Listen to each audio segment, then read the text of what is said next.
बस वो जंगल का कानून है, कोई पूछने वाला नहीं है इनको, वो कुछ भी कर सकते हैं। मतलब वही हिसाब है का शेर जंगल का बादशाह है, वो बच्चे दे या अंडे दे। और मुझे तो सबसे ज़्यादा डिसअपॉइंटमेंट जज साहब के रिमार्क्स से हुई कि मतलब वो जज साहब ने ये रिमार्क्स बोले दिए कि हमें उन सबसे सारी उम्मीदें हाई कोर्ट से थी, क्योंकि पुलिस से तो हमें कोई उम्मीद नहीं थी।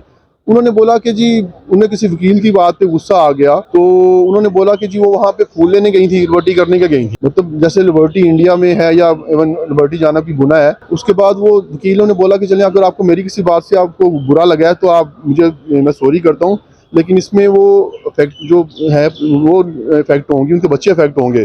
तो आगे से उनके इतने रूट रिमार्क से कितने हो जाएं। मतलब एक आप इतनी बड़ी सीट पे बैठकर जिससे आपसे लोगों की उम्मीदें हैं, और आप जो एक फैमिली ऑलरेडी 5-6 दिन से ख्वार हो रही है, एक थोड़ी से कॉमन सेंस वाले बंदे को भी ये बताया कि अगर इतने सारे लोग वहाँ पे थे, आप किसी को भी बुला के ये जज साहब के रिमार्क्स थे कि जी मुतासिर होते हैं, हो जाएं, वो फूल लेने वहाँ पर क्या करने गई थी। ये वो हिसाब है जिस लिबर्टी अगर मेरा ख्याल इंडिया में मुंबई में कहीं पे है तो वहाँ पे गई क्यों थी। बहरहाल अब यही है कि अब हम उम्मीद कर रहे हैं शायद कोई और जज हैं जो थोड़ा सा मतलब कोई इंसानी ग्राउंड पे हमें थोड़ा रिलीफ दे दें, क्योंकि देखिए 5 दिन से वो गायब हैं। हम जो इस बहस में पढ़ते नहीं कि वो अब कहाँ है, लेकिन आप सिर्फ उनको कोट लखपत से ले जाने की वीडियो देख लें, सारी पुलिस लेके गई है ना।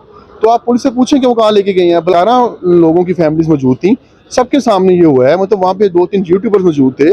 मतलब मुझे समझ नहीं आता कि आप ये पुलिस कैसे मुकर सकती है आके अदालत में, और अदालत जज साहब उनको कुछ भी नहीं कहते। जस्ट वो उसने लिख के दे दिया कि मैंने ये नहीं किया और बस बात खत्म कर दी जज साहब ने। मैं कोई कल को गुनाह करता हूँ आके लिख के देता हूँ मैंने ये नहीं किया, तो क्या जज साहब कोई प्रूफ्स नहीं देखेंगे, किसी की गवाही नहीं लेंगे, बस मेरे कह देना काफ़ी होगा कि नहीं जी मैंने ये गलत काम नहीं किया, उसने एफिडेविट दे दिया, बस काफ़ी है। मतलब जो उनकी स्टेटमेंट थी एसएचओ की, वो 2 मिनट में पकड़ी जा सकती थी। अगर सिर्फ आप जो वहाँ से 10 या 8 औरतें छोड़ी हैं उनको बुलाकर उनसे इंटरव्यू उनसे पूछ लेते, वो गवाही दे देते। वहाँ पे मुझे समझ से बाहर है कि इस मुल्क में क्या अब मजीद क्या हो सकता है। अब 3-4 दिन मेरी मदर, इवन उनकी छोटी बेटी, मतलब उन्होंने ये भी फेवर दी हमें, हमने उनसे रिक्वेस्ट की चून फार्म वालों से कि छोटी बेटी ने आना है, इसकी उनको बुरा लगेगा थाने के अंदर देख के, आप इन्हें बाहर कमरे में बैठ के नाश्ता करने की इजाजत दें। उन्होंने दी इजाजत, मेरी मदर, मेरे फादर, उनकी बेटी थाने में बैठ के। पुलिस वाले जो हैं वो कोऑपरेट करते रहे हैं, लेकिन पसे पर्दा कोई ऐसी शख्सियत या ऐसी कोई ताकत है जो अहकामात जारी कर रही है और पुलिस वाले भी मजबूर नजर आ रहे हैं। वो साफ कहते हैं कि सर आपको पता है कि मतलब हम खुद मजबूर हैं, हमें पता है ये ज्यादती हो रही है। और वो उनमें से मैं नाम नहीं लूँगा, कुछ पुलिस वालों ने साथ भी दिया, उन्होंने ये साथ दिया कि सर हम खुद पीटीआई वाले हैं, तो हमें मतलब बड़ा अच्छा लगता है कि मतलब हम मजबूर हैं, लेकिन जो हमसे हो सकेगा हम करेंगे। जिस तरह ये आपकी बहन है उस तरह ये हमारी बहन भी है। तो उन्होंने, मैं उनका नाम नहीं लूँगा, उनके लिए मुश्किल होगी, लेकिन उन्होंने बहुत साथ दिया। उन्होंने मुझे मतलब इन्फॉर्म भी करते रहे कि ये लेके जाने लगे हैं, कुछ करें। तो मतलब बस अब क्या कर सकते हैं। मतलब वो आप वहाँ पे कंटीन वाले 2 बच्चे हैं, मतलब वो उनसे दोस्ती हो गई थी मेरी 3 दिन वहाँ बैठे बैठे। वो हर चीज़ देखे आते थे कि आप ये मांग रही हैं, आप ये मांग रही हैं अंदर, मतलब। लेकिन उन्होंने आके जस्ट एक एसएचओ का ये कह देना कि मेरे पास नहीं है, एक कोर्ट के लिए अगर काफ़ी है, तो फिर मुझे बहुत अफसोस है इस बात के ऊपर कि कोर्ट ने, मतलब एक आम को मैं बात बता रहा हूँ ना, आप भी 2 मिनट से पहले बता सकते हैं कि वैसे जो सच बोल रहा है झूठ बोल रहा है, इतने सारे लोगों की गवाही ले सकते हैं, लेकिन नहीं, उन्होंने बॉदर ही नहीं किया। हम बात कर रही हैं जिस थाने का एसएचओ अदालत में कह रहा है कि जी हमारे पास तो है ही नहीं। बिल्कुल, वो एसएचओ से मैं बाहर पूछा भी, मैंने कहा सर आप कैसे कह सकते हैं। उन्होंने कहा देखिए आप मुझसे मिले आके। वो कहते हैं जी मेरे पास तो नहीं है ना, इन्वेस्टिगेशन के पास थी, मैंने अपनी एफिडेविट दिया कि मैं ऑपरेशंस में हूँ, तो मेरे पास तो नहीं है। मतलब वो इस तरह साहब है कि मतलब कि अदालत को चकमा दे दिया, वो उनके पास तो बेशक ना हो, लेकिन उनके थाने में तो मौजूद थी, और इन्वेस्टिगेशन ऑफिसर गौहर वो इनको डील कर रहे थे, उनके पास थी। तो वो कहते जी मैं अपनी ज़ात तक दे सकता हूँ कि मेरे पास नहीं थी। तो मतलब थाने की ज़ात तक देना, आपकी थाने में थी या नहीं थी, मतलब एनीवेज। लेकिन आप देखिए ना, आप उससे पूछ क्यों रहे हैं एसएचओ से। आपने कोट लखपत से 11 या 10 खवातीन शिफ्ट की वहाँ पे, जिनमें से 8 आपने छोड़ दी। आप उन 8 की स्टेटमेंट ले सकते हैं, उनकी फैमिलीज की स्टेटमेंट ले सकते हैं। उसके बाद वो 2 वहाँ पे रही हैं, 2 दिन 3 दिन वहाँ पे रही हैं। मैं मेरा बहनोई हर वक्त वहाँ पे मौजूद रहते थे। आप हमारी मोबाइल का डाटा निकलवा सकते हैं, अगर आप कोर्ट कमांडर हाउस में मोबाइल का डाटा निकलवा सकते हैं, तो 3 दिन एक बंदा वहाँ पे मौजूद हो सुबह से लेकर रात तक, तो उसका डाटा निकल सकता है। उसके बाद जो उनकी कोट लखपत से जेल से निकलने की वीडियो है वो मिल सकती है। वो अगर उन्होंने नहीं उठाया, चलो चूंग ने भी मान लेते हैं कि चूंग ने नहीं उठाया, हम सारे अंधे हैं, हम 3 दिन वहाँ पे रहे, तो जो प्रिजन वैन में उनको लेके गई कोट लखपत से, वो कहाँ लेके गई। मतलब वहाँ से कोई नकाब पोश नहीं लेके गए ना, जिस तरह मना रहे आज को नकाब पोश ले गए थे। आप कोट लखपत की वीडियो बनाएं, उनमें से वो उससे जाते हुए वैन नजर आएगी आपको, और वहाँ पे उस वक्त कम से कम 30 के करीब पुलिस मोबाइल्स मौजूद थी और कुछ 200 से 300 पुलिस वाला था। तो सारा वीडियो में है। तो अगर वो चले फॉर द टाइम बिंग हम मांग लेते हैं, for the sake of argument कि वो नहीं लेके गए चूंग में, तो कहीं तो लेके गए हैं ना उसको। वो थाना चूंग से कब से वो नामालूम मकाम पर मुंतकिल हैं? कोई राब्ता हुआ, कुछ पता चला कि वो कहाँ पर हैं, किस हाल में हैं, कोई पैगाम? सर मंडे की सुबह ना 7 बजे के करीब उन्होंने उसको वैन में डाला, प्रिजन वैन में, और पूरे लाहौर से घुमाते घुमाते ना वो उनको ले गए CTD बरकी रोड के ऊपर। मेरे फादर और उनके हस्बैंड उनको फॉलो कर रहे थे, मेरी मदर भी साथ। मैंने भी घर से गाड़ी निकाली, मैं भी वहाँ पीछे से पहुँच गया। वहाँ पे CTD वालों ने लेने से उनको मना कर दिया। आप उस CTD, इनके चलो कैमरे नहीं हैं चूग में, आप मंडे की सुबह तकरीबन 9 बजे ये वहाँ पे पहुंचे थे, 9 बजे 8:30 9 बजे के बीच में CTD बरकी रोड पे। आप उनकी एंट्रेंस और एग्जिट की आप बना सकते हैं CCTV।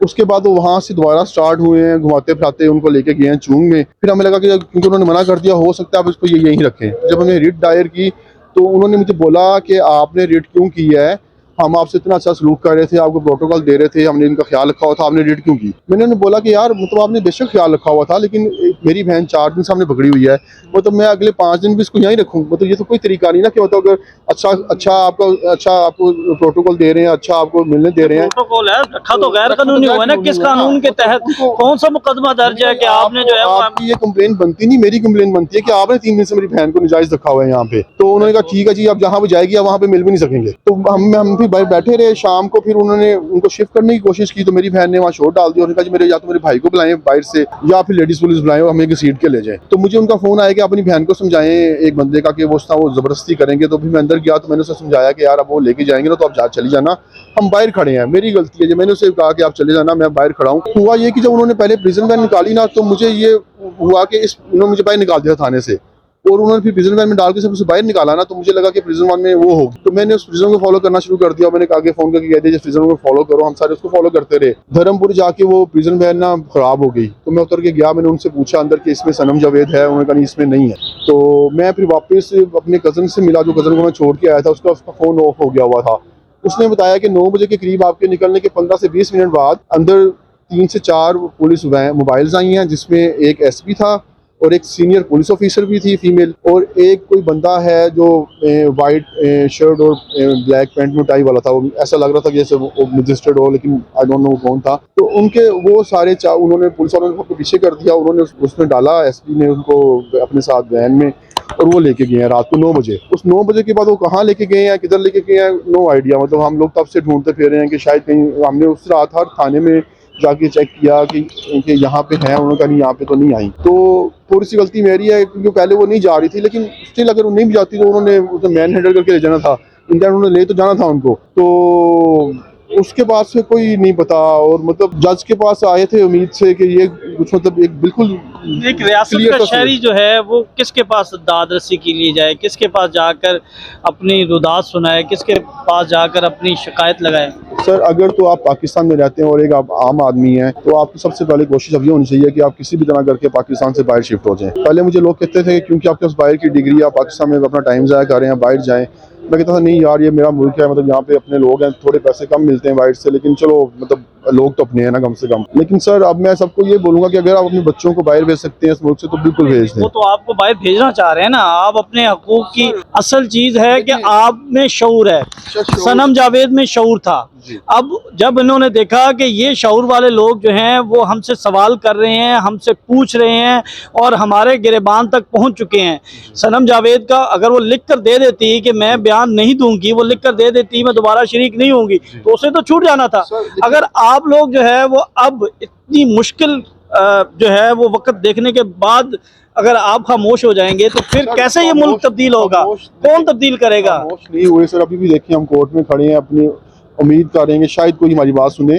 देखें एक आम आदमी के पास 2 ऑप्शन होती हैं, वो पुलिस के पास जाए, जब पुलिस ही आपके साथ ज्यादती कर रही हो, फिर आपकी ऑप्शन होती है आप कोर्ट आए। अब कोर्ट में जो कल जज ने रिमार्क्स दिए हैं, मैं किसी एक जिसमें थोड़ी सी भी इंसान में इंसानी हमदर्दी होना, मैं उनसे ऐसे रिमार्क्स नहीं एक्सपेक्ट करता। मतलब अगर आपकी बहन या बेटी को किसी ने 5 दिन से गायब रखा हो तो क्या आप ये अगर फर्ज करें जज साहब या किसी की बेटी उधर लिबर्टी रोड से किडनैप हो जाती है और किडनैपर्स उनको नहीं छोड़ते, तो क्या अपनी बेटी से पूछेंगे कि आप लिबर्टी करने के गई थी? मतलब मुझे ये उनके कमेंट्स अभी तक वो हजम नहीं हो रहे। उसके बाद से देखें, मैं एक आम आदमी तो हाई कोर्ट या कोर्ट से उम्मीद हो सकती है ना इस सबके बाद। उन विभाग से मैं इतना डिसअपॉइंट हुआ हूँ कि मुझे अब इस मुल्क में नहीं समझ आता कि कोई बंदा भी आपके साथ खड़ा हो सकता है। इंशाल्लाह आपको इंसाफ मिलेगा और ज़रूर मिलेगा। इसी हाई कोर्ट से मिलेगा, इसी अदालत से मिलेगा। अदालत जो है वो अहकामात जारी कर रही है।